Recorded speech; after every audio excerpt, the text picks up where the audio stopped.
کون سا غریب ہے جو مسجد ننگے پاؤں جاتا ہو؟ لوگوں نے تو 3 قسم کی چپلیں رکھی ہوئی ہیں، ایک مسجد جانے کی علیحدہ ہے، گھر پہننے کی علیحدہ ہے، شادی بیاہ پہ جانے کی چپل علیحدہ ہے۔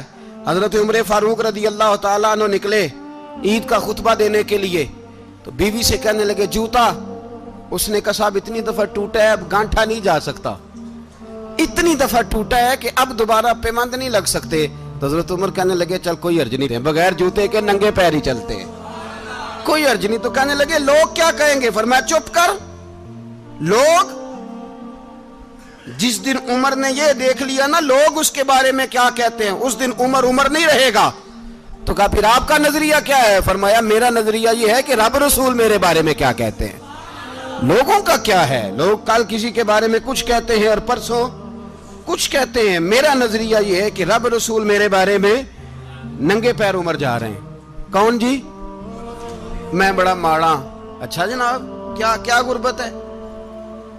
10 قسم کے جوڑے لٹکے ہوئے ہیں کمرے میں، اور پہننے کی فرصت نہیں، سویرے کیا پہننا ہے شام کیا پہننا ہے، 15 سوٹ کٹھے استری ہو کے لانڈری والا بھیج رہا ہے، اور تو غریب ہے، تو بہت بڑا غریب ہے۔ اس لیے کہ غربت پیسوں کی وجہ سے نہیں ہوتی، غربت تو دل کی ہوتی ہے۔ تو واقعی بڑا غریب ہے اور تو غریب ہی رہے گا۔ امیر تو عمر فاروق تھے، عمر فاروق تھے جو ننگے پاؤں چلے گئے عید کی نماز پڑھانے، تو رستے میں جو ملا کہنے لگا عمر جوتا تو پہن لو۔ فرمایا تمہیں عمر کا جوتا نہ پہننے کا نقص تو نظر آیا ہے، کوئی حرج نہیں، اگر عمر کو کبھی بتانا ہوا تو وہ والا نقص بتانا جو عمر کی سیرت میں پیدا ہو، کردار میں پیدا ہو، وہ والا نقص بتانا، یہ چھوڑو جوتے آتے جاتے رہتے۔ ننگے پاؤں گئے، پاؤں دھوئے، نماز پڑھائی، لوٹ آئے۔ او بھائی یہاں تو ہمارا بناؤ سنگار اترنا، جتنی توجہ کپڑوں کی طرف ہے اتنی توجہ کبھی ہماری علم کی طرف ہوتی نا، جتنا ذوق شوق ہمارا بناؤ سنگار کی جانب ہے، اتنا بناؤ سنگار کبھی ہمارا اخلاقیات کی جانب ہوتا تو معاملات بڑی حد تک سنورے ہوئے ہوتے۔ حضرت سیدنا فاروق اعظم رضی اللہ تعالی اپنی زندگی کو ترتیب دیا، ایک دن بھی خلافت نہیں مانگی اللہ سے۔ حضرت عوف بن مالک اشجعی ایک صحابی ہیں، حضرت عوف بن مالک رضی اللہ تعالیٰ عنہ فرماتے ہیں کہ جناب ابو بکر صدیق کا زمانہ تھا تو میں نے خواب دیکھا،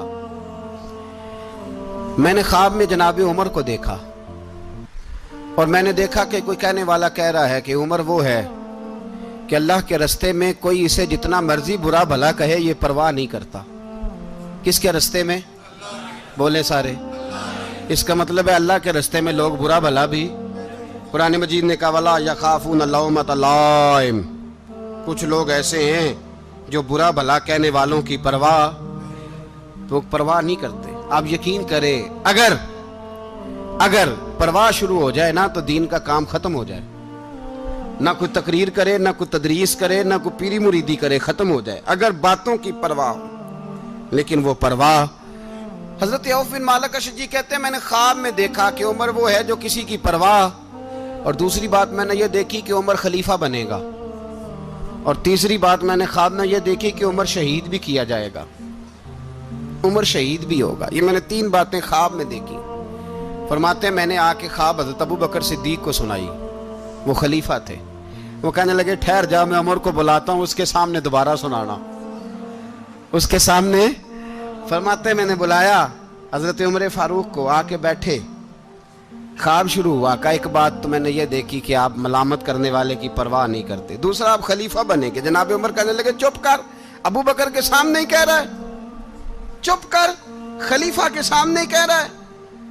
تو حضرت ابو بکر صدیق کہنے لگے عمر اسے کہنے دو، مجھے لگتا ہے رب کی رضا یہی ہے کہ میرے بعد اگر مصطفیٰ کا منبر ملے تو عمر کو ملے، اسے کہنے دو۔ یار یہاں تو لوگ ڈینگے مارتے ہیں، یہاں تو لوگ دعوے کرتے ہیں میرے سامنے فلانے کو بھی بٹھاؤ، فلانے کو بھی بٹھاؤ، اس کو کیا پتا، اس کو کیا پتا، یہ تو بڑکے مارنے کا دور ہے۔ حضرت عمر رضی اللہ تعالیٰ عنہ کو تیسری بات کہی، حضرت عوف بن مالک نے کہا آپ شہید کیے جائیں گے، میں نے خواب دیکھی ہے۔ نیک لوگوں کے خواب بڑی حد تک سچے ہوتے ہیں۔ کہا میں نے خواب دیکھی ہے۔ تو حضرت عمر کہنے لگے شہید تو دلیر لوگ ہوتے ہیں، شہید تو دلیر، جسے سارا زمانہ دلیر کہہ رہا ہے وہ اپنے بارے میں کیا کہہ رہا ہے؟ کہتے ہیں شہید تو بتلے، میں تو کاہل سا آدمی ہوں، سست آدمی ہوں، میں تو اتنا کام ہی نہیں کرتا، تو یہ خواب تو نے جو دیکھا ہے نا پھر سے دیکھنا۔ تو ابو بکر صدیق فرمانے لگے عاجزی نہ کر، انکساری نہ کر، تو جو کہہ رہا ہے ٹھیک کہہ رہا ہے، لیکن مجھے سن کے شکر بھی ہوا ہے اور افسوس بھی ہوا ہے۔ افسوس اس بات کا کہ تیرے جیسا بتلے عظیم چلا جائے گا، اور شکر اس بات کا کہ رب تجھے زندگی بھی اعزاز والی دے گا، اور شہادت کی موت دے کے اللہ تجھے موت بھی عزت والی عطا فرمائے گا۔ اللہ موت بھی تجھے عزت والی دے گا، تجھے کاہلوں جیسی موت اللہ۔ حضرت فاروق اعظم رضی اللہ، او بھائی یہاں تو اس زمانے کا سب سے بڑا مسئلہ پروٹوکول ہے۔ لوگوں کو پتہ ہوتا ہے کامل پیر ہے، کامل مرشد ہے، لوگ نہیں جاتے۔ میں کسی کا مرید ہو جاؤں، میرا پروٹوکول کدھر گیا؟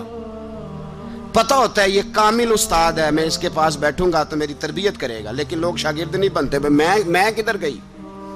یہ جو پروٹوکول کی مصیبت ہے نا، اس نے بڑے بڑے لوگ زیرو کر دیے، بڑے بڑے لوگ۔ اور یہ مت سمجھے کہ آپ کا وزیر اعظم پروٹوکول لیتا ہے یا آپ کا صدر پروٹوکول، وزراء، ایسی کوئی بات نہیں۔ ہم چھوٹے طبقے سے لے کر بڑے سارے پروٹوکول کے قائل ہیں۔ ہمارا تو داماد بھی کہتا ہے کہ مجھے پوچھا نہیں میں تمہارے گھر کیوں آؤں۔ ہمارا تو بھائی ہر شخص اعلان کرتا ہے پروٹوکول کا، فلانے نے عزت نہیں دی تو واپس آ جاؤ، فلانے نے سلوٹ نہیں کیا تو واپس آ جاؤ۔ لوگ جہاں سلوٹ کرنا چاہیے وہاں بھی سلوٹ کرانے کے قائل ہیں۔ پر حضرت عمر رضی اللہ تعالی، حضرت عمر کی سادگی اور پھر جناب عمر کی عاجزی، جب انسان اپنے اوپر سوار کر لیتا ہے نا، سوار کر لیتا ہے، میں بدکار پرانا خادم، کسے در ملی نٹ ہوئی، تے واصف یار نے نظر جو کی تھی تے واصف ہی ہو۔ میں اکثر سوچتا ہوں حضور نے جہاں بھی کہا نا، فرمایا میرے بعد نبی ہوتے تو خطاب کے بیٹے عمر ہوتے۔ حضور نے فرمایا عمر جس رستے سے جاتا ہے شیطان وہ رستہ بدل جاتا ہے۔ نبی پاک صلی اللہ علیہ وسلم نے فرمایا میرا عمر وہ ہے کہ اس کی زبان پر حق جاری ہے۔ حضور علیہ السلام نے فرمایا 950 سال حضرت جبریل میرے عمر کی شان بیان کریں تو ان کی عظمت ختم نہیں ہوتی۔ 950 سال جبریل عظمت بیان کرے تو ختم نہیں ہوتی۔ یہ بات ہے حضرت عمر کی، اور فرمایا عمر ابو بکر کی نیکیوں میں سے ایک نیکی ہے۔ یہ شان ہے اب عمر فاروق رضی اللہ تعالیٰ عنہ کی۔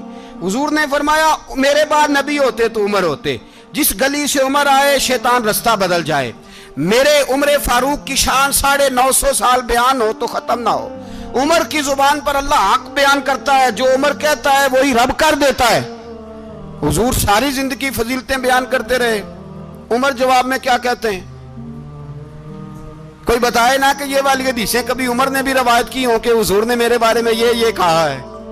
یہ روایتیں وہ روایت نہیں کرتے، ان سے جب لوگ کہتے عمر تیری بڑی بات ہے تو عمر رو پڑتے، کہتے میں تو اونٹ چرانے والے باپ کا بیٹا ہوں، میں تو اونٹ چرانے والے باپ کا بیٹا، اونٹ چرا۔ اس سے آگے عمر گئے ہی نہیں ساری زندگی، اس سے آگے لفظ ہی نہیں ادا کی۔ اور میں تو بھائی اونٹ چرانے والا، میرا باپ تو اونٹ چرایا کرتا تھا، 10 اونٹ تھے، میری ڈیوٹی ہوتی تھی، سنبھالے نہیں جاتے تھے، ابا ڈنڈوں سے مارتا تھا۔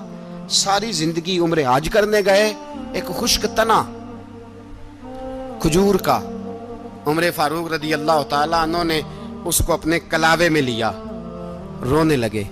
لوگوں نے کہا عمر کیا ہوا؟ فرمانے لگے یہاں میں اونٹ چرایا کرتا تھا، یہاں میں اونٹ چراتا تھا، 10 اونٹ سنبھالے نہیں جاتے تھے۔ دیکھو رسول اللہ کی شان، آج ساری امت چلانے کا طریقہ عطا فرما دیا ہے، ساری نظریے سے پیار۔ یار پیسہ کس کو برا لگتا ہے؟ آپ جس آدمی کی 50 کروڑ کی پراپرٹی ہے اس کو پوچھیں سب سے غریب، آپ کو وہی نظر آئے گا۔ وہ کہے گا میں ٹائٹ ہوں، حالات بڑے۔ میں کئی باری پوچھے انہوں نے، میں کہتا ترجمہ بھی 10 چھڑو کی، ہمیں تو سمجھ نہیں آتی، اور ٹائٹ حالات کون سے ہوتے ہیں جی؟ جس آدمی کا کروڑوں میں کاروبار ہے نا، اس کو آپ چھیڑے وہ رونے لگ جائے گا، رونے۔ تو کئی میں نے ایسے دیکھے ہیں کرائے کا مکان ہے، ان سے پوچھے صاحب کیا حال ہے، تو کہتے ہیں جتنی اللہ نے شان والی زندگی ہمیں عطا کی ہے کسی کو نہیں دی ہوئی۔ اس کا مطلب ہے خوشی بھی یہی ہے اور غم بھی یہی ہے، اندر سے خوشی ہے، اندر سے ہی۔ تو نے اگر راضی رہنا ہے تو ادھر سے رہنا ہے، ناراض رہنا ہے تو بس اپنے آپ کو خوش رکھے گا تو ہو جائے گا۔ سارے صحابہ مل کے آئے، کہنے لگے عمر فاروق سے کہنا ہے نبی پاک کے زمانے میں تو ظاہراً غربت تھی، ابو بکر کے دور میں بھی غربت تھی، اب تو بڑا محال ہے، عمر سے سفارش کرو کہ عمر نیا کرتا پہنا کرے۔ ملکوں کے سفیر آتے، عمر وہی پھٹی پرانی چادر اوڑھ کے اور وہی کئی جگہ پہ پیوند لگے سوٹ پہن کے سفیروں کے سامنے بیٹھ جاتا ہے۔ عمر کو مشورہ دو، طے ہو گئی بات۔ سب نے جب مشورہ دے لیا تو سارے کہنے لگے یہ بتاؤ شیر کی مونچھ کو ہاتھ کون لگائے گا؟ کہنا کس نے ہے؟ بندہ بھی تو ڈھونڈو نا۔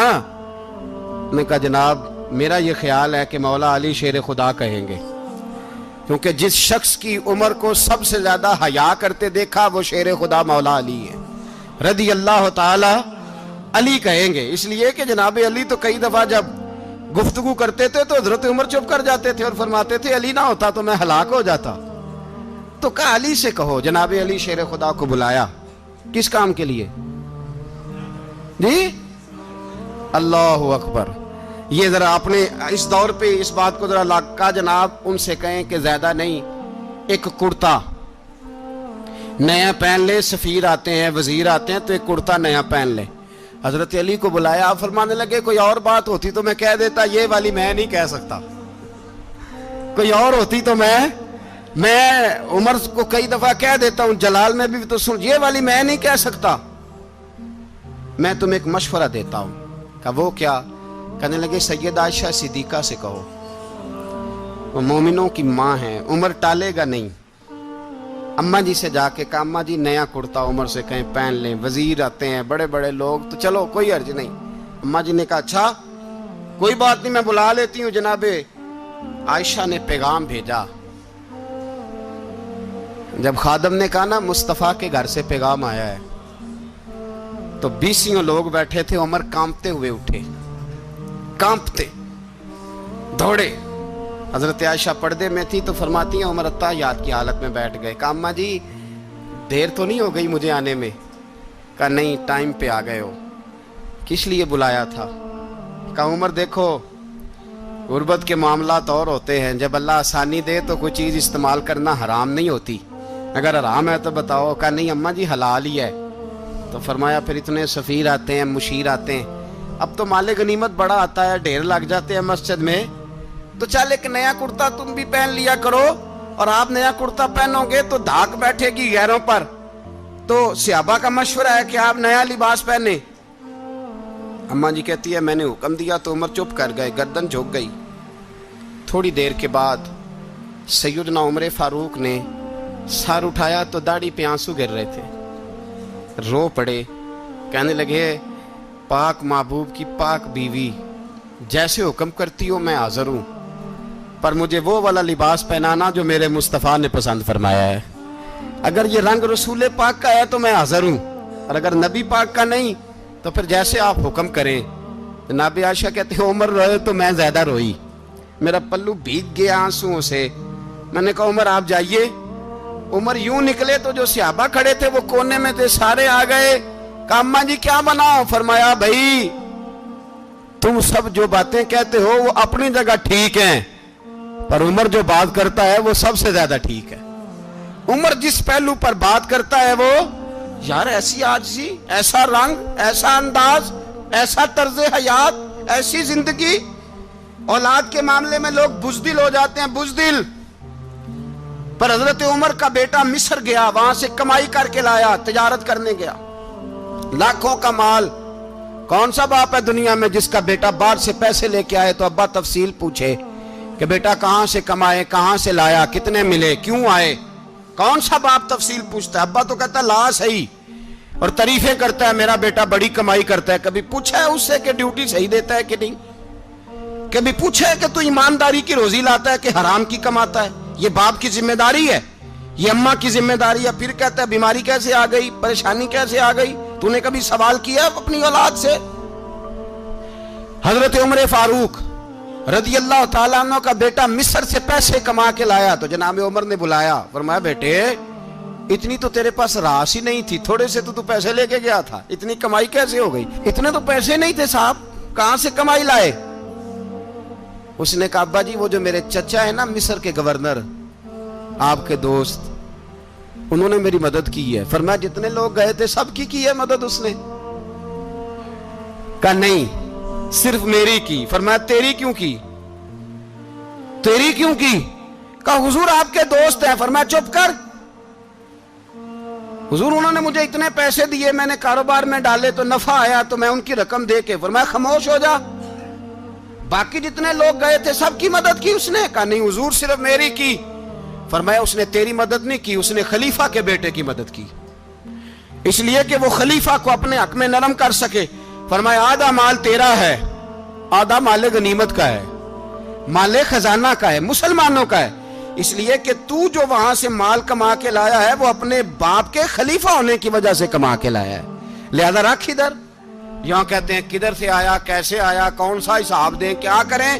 او بھائی حضرت عمر رضی اللہ تعالیٰ عنہ کا اپنی اولاد کے بارے میں یہ رنگ ہے. ایک جنگ سے نا خوشبو آئی, خوشبو بڑی مہنگی ہوتی تھی, عرب میں خوشبو آج بھی بڑی مہنگی ہے, وہ زیادہ استعمال کرتے ہیں. میری باتوں کی سمجھ آ رہی ہے میرے بھائیوں؟ بڑی مہنگی خوشبو تھی. جب وہ خوشبو آئی تو حضرت عمر نے کہا, گھر میں پہلے پہنچی حضرت عمر کے, چونکہ زیادہ عورتیں استعمال کرتی تھی گھر کے اندر خوشبو, مرد بھی لگاتے تھے. حضرت عمر نے اپنی بیوی سے کہا, آپ کی زوجہ جو تھی وہ بڑی خوشبو کو پسند کرتی تھی. حضرت عمر نے اپنی زوجہ سے کہا کہ خوشبو لاؤ, میں نے ایک عورت کی ڈیوٹی لگائی ہے, وہ خوشبو تول کے نا تو حصہ برابر صحابہ میں بانٹ دے گی. تو آپ کی زوجہ کہنے لگی کسی بی بی کی ڈیوٹی لگانے کی کیا ضرورت تھی, میں جو موجود تھی میں بانٹ دیتی ہوں تول کے حصہ برابر. آپ نے فرمایا نہیں تو رہنے دے, اور فلانی بی بی بانٹے گی. کہا حضور میں نے بھی بانٹنی ہے, میرے پہ کچھ حق ہے؟ آپ نے فرمایا نہیں تو تفصیل نہ پوچھ, تو خوشبو دے دے, کوئی اور بانٹے گی. خاتون خانہ تھی نا, کہنے لگی نہیں مجھے بھی آج آپ کو بتانا ہی پڑے گا کہ کوئی جو بانٹ سکتی ہے تو میں کیوں نہیں بانٹ سکتی. زوجہ کہتی عمر نے بات کی تو میری چیخیں نکل گئی. حضرت عمر فرمانے لگے جب تو خوشبو بانٹے گی نا تیرے ہاتھوں کو بھی لگے گی, تیرے دوپٹوں کو بھی لگ جائے گی. اگر رب کریم نے مجھ سے سوال پوچھا کہ عمر خوشبو تو مسلمانوں کی تھی, تیری بیوی کے دوپٹے کو کیوں لگ گئی, تو میں اللہ کے حضور کیا جواب دوں گا؟ اگر اللہ نے یہ سوال کیا کہ تیری بیوی نے کیوں لگائی, وہ تو حصہ تھا مسلمانوں کا, تو تو نے تیری بیوی نے کیوں لگائی؟ تو فرمایا میں نہیں چاہتا کہ اللہ کے حضور مجھے اور تجھے باز پرس ہو, لہذا کسی اور کو بانٹنے دے. زوجہ روئی اور تڑپ کے کہنے لگی عمر مجھے لگتا ہے صبح قیامت بھی تیری بیوی ہونے کی وجہ سے اللہ مجھے جنت عطا فرما دے گا, تیری زوجہ ہونے کی برکت سے. بھائی یہ معیار رکھا, خدا کی قسم ایسا شخص تاریخ میں دوبارہ نہیں آیا. اتنا بڑا آدمی, اتنا بڑا شخص, اتنا بڑا آدمی, اور پھر رنگ یہ ہے کہ عمر 22 لاکھ مربع میل کا حکمران, 22 لاکھ, اور کھجور کے درخت کے نیچے مٹی کا ڈھیلا لے کے سو گئے ہیں, پرواہ کوئی نہیں, کوئی مسئلہ ہی نہیں. 2 غلام ساتھ بیٹھے تو ایک روٹی حضرت عمر نے گھر سے منگوائی, تھوڑا سا سرکہ, تو غلام کہنے لگے ہم نے بھی کھانی ہے. فرمایا کوئی حرج نہیں, روٹی کو پیٹ بھر کے کھانا ضروری تو نہیں, 3 حصوں میں بانٹ لیتے ہیں. ایک آدمی آیا ہوا تھا مصر کا رہنے والا ملنے کے لیے, اس نے پوچھا عمر کدھر ہیں, تو کہا وہ ادھر جاؤ مسجد میں بیٹھے ہوں گے. اور واپس آیا تو کہنے لگا وہاں تو 3 غلام بیٹھے ہیں, ایک روٹی بانٹ کے کھا رہے ہیں, لگتا ہے کئی دنوں سے روٹی نہیں ملی. کہا 3 غلام تو کوئی نہیں, وہاں 2 ہی تھے, تیسرے تو امیر المومنین تھے. اس نے کہا نہیں 3 غلام ہیں, کپڑے بھی ایک طرح کے پہنے ہوئے, بلکہ 2 کے تو پھر صحیح ہیں, تیسرے کے تو زیادہ ماڑے ہیں. کپڑے بھی ایک طرح کے, کھانا پینا بھی ایک طرح کا, اور ان کا نشست برخاست بھی ایک طرح کی ہے, لہذا کوئی فرق نہیں. حضرت ابو ہریرہ کہتے ہیں میں لے کے آیا, اور جناب عمر کو جب میں نے کچی زمین میں تامت سمیٹ بیٹھے دیکھا تو میں رو پڑا. میں نے اس مصر سے آنے والے کو کہا تو اس کے جلوے دیکھ, اگر اس کی ذات میں اتنا حسن ہے تو محمد عربی کا مقام کیا ہوگا. یہ مقام غور ہے, مقام غور. 10 محرم کو لوگ دیگے پکائیں گے نا, نہیں پکانی ہے, کوئی بول دے نہیں, ہاں نہ نہیں کر دے, پروگرام بدلیا تو نہیں دی عید کی کہ وہ ایک کام شروع ہویا ہے لات ٹیٹ ہونے والا. کیوں جی, پکنی ہے نا دیکھیں 10 محرم کو انشاءاللہ تعالی, ہم بھی پکائیں گے انشاءاللہ, یہاں بھی پروگرام ہوگا. تو 10 محرم کو جو دیگ پکنی ہے تو ایسا نہیں ہو سکتا کہ 1 محرم کو حضرت عمر کے نام کی بھی کوئی پک جائے. اگر امام حسن حسین کے نام کی دیگیں پکے تو جو امام حسن حسین کے سے پیار کرنے والے ہیں، جو امام حسن حسین سے، ہم لوگوں نے بھی عجیب رٹا اپنایا ہے نا، ہم لوگ بات کا ایک پہلو دیکھتے ہیں دوسرا نہیں دیکھتے۔ حضرت امام حسن اور حسین کو بھی نبی پاک نے شہید کہا، اور جناب عمر کو بھی رسول اللہ نے خود شہید فرمایا، فرمایا شہید ہے، خود فرمایا اپنی زبان سے کہ یہ شہید ہے، خود میرا عمر شہید ہے۔ تو ان کے نام کی دیگ نہیں پکنی چاہیے، اس طرف نہیں ہماری توجہ ہونی چاہیے۔ اور اہل بیت نبوت، یہ بات میں پہلے بھی کرتا ہوں، آج پھر کرنا ضروری سمجھتا ہوں، اہل بیت کا پیار، سن لو کان کھول کے، اہل بیت کا پیار اگر ہمیں کسی نے سکھایا ہے تو سیدنا عمر فاروق نے سکھایا ہے۔ اہل بیت نبوت کی محبت اگر کسی نے سکھائی ہے تو کس نے سکھائی ہے؟ بول کے بتائیے، حضرت عمر نے۔ اہل بیت کا پیار ہمیں حضرت عمر نے بول کر کے سکھایا ہے۔ بھائی یاد رکھیں، کسی کی طاقت نہیں تھی دم مارنے کی حضرت عمر کے سامنے، طاقت ہی نہیں تھی، کیسر و کسرا کانپ جاتے تھے، جرأت ہی نہیں کرتے تھے حضرت۔ اور ہمارے تو تعلقات بڑے ہیں نا غیروں سے۔ حضرت ابو موسیٰ اشعری رضی اللہ تعالیٰ عنہ فرماتے ہیں میرا منشی سائی تھا، وہ کاتب کہتے تھے وہ لوگ، میرا حساب کتاب عیسائی تھا۔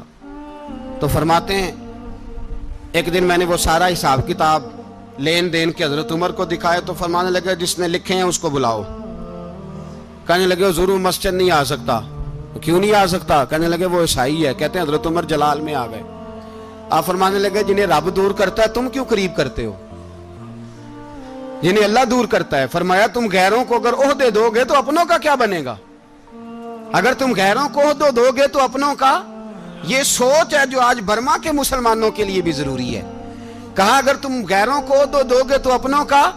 ہم نے غیروں کو عہدے دیے تو دیکھا نا اپنے کس طرح کاٹے جا رہے ہیں۔ غیروں کو جو عہدے دے دیے یارانے سارے غیروں سے، روز دعویٰ ہوتا ہے چین ہمارا سجن ہے، چین ہمارا دوست ہے۔ او بھائی دوست ہے تو اس سے کہو نا کہ برما تو تمہاری ایک چھوٹی سی ریاست ہے، چین کے بغیر تو وہ سانس بھی نہیں لے سکتا، اس کو کہو نا اس حکومت پہ دباؤ ڈالے۔ لیکن ہم لوگوں نے غیروں کو عہدے دیے تو اپنے پس گئے۔ حضرت عمر کہتے تھے ذمی کا ہم ادب کریں گے، ذمی کافر کا ہم، ایسا کافر جو مسلمان ریاست کو قبول کرے، بدامنی نہ پھیلائے۔ ایک آدمی کو آپ نے دیکھا آنکھوں سے نابینا ہے اور بھیک مانگ رہا ہے، تو حضرت عمر کو نظر آ گیا، فرمایا کون ہو؟ اس نے کہا میں یہودی ہوں۔ فرمایا بھیک کیوں مانگتے ہو؟ کہا جب تک تندرست تھا مسلمانوں کو جزیہ دیتا تھا، بوڑھا ہو گیا ہوں کیا کروں؟ حضرت عمر نے گھوڑے کی پشت پہ بٹھایا، کافر کو گھوڑے کی پشت پہ بٹھایا اور بٹھا کے مدینے لائے۔ حضرت علی شیر خدا وزیر خزانہ تھے، فرمایا علی اس کا وظیفہ جاری کرو۔ کہا یہ کون ہے؟ فرمایا یہ یہودی ہے لیکن یہ ہمیں جزیہ دیتا رہا، بوڑھا ہو گیا بیچارہ، بھیک مانگنے پہ مجبور ہے، ہماری حکومت کے اندر رہتا ہے، اس کا پورا وظیفہ جتنا خرچہ اتنا وظیفہ لگاؤ۔ حضرت علی کہتے ہیں میں وظیفہ لگا رہا تھا اور وہ میرے نبی کا کلمہ پڑھ رہا تھا، وہ رسول اللہ کا کلمہ پڑھ رہا تھا۔ یہ مزاج، یہ نہیں کہ کافر۔ حضرت عمر نے گورنروں کو خط لکھے تھے کہ زبردستی کسی کو مسلمان نہیں کرنا، جہاں ان کی عبادت گاہیں بنی ہو گرانی نہیں، کوئی مندر کوئی گرجا ضائع نہیں کرنا۔ اسلام سب کو جینے کا موقع دیتا ہے، پر بے ایمانو ظالموں بدذاتوں تمہیں یہ کہتا ہے کہ ہم تمہیں جینے کا موقع دیتے، تم بھی مسلمانوں کو جینے کا موقع دو۔ یہ جہاں بستے ہیں جہاں رہتے ہیں انہیں وہاں جینے کا موقع دو، انہیں بھی اللہ اکبر کہنے کا موقع دو، انہیں بھی قرآن پڑھنے کا موقع دو، انہیں بھی رسول اللہ پر درود پڑھنے کا موقع دو۔ ہمارے ملک میں عیسائی اپنی مرضی سے کھلے عام تبلیغ کرتے ہیں، یہاں تو چینل چلائے ہیں عیسائیوں نے۔ کسی مذہبی جماعت نے کبھی جلوس نکالا کہ عیسائیوں کا چینل بند کرو؟ بولے نکلا ہے کہ نہیں نکلا؟ کتنے ظلم کی بات ہے۔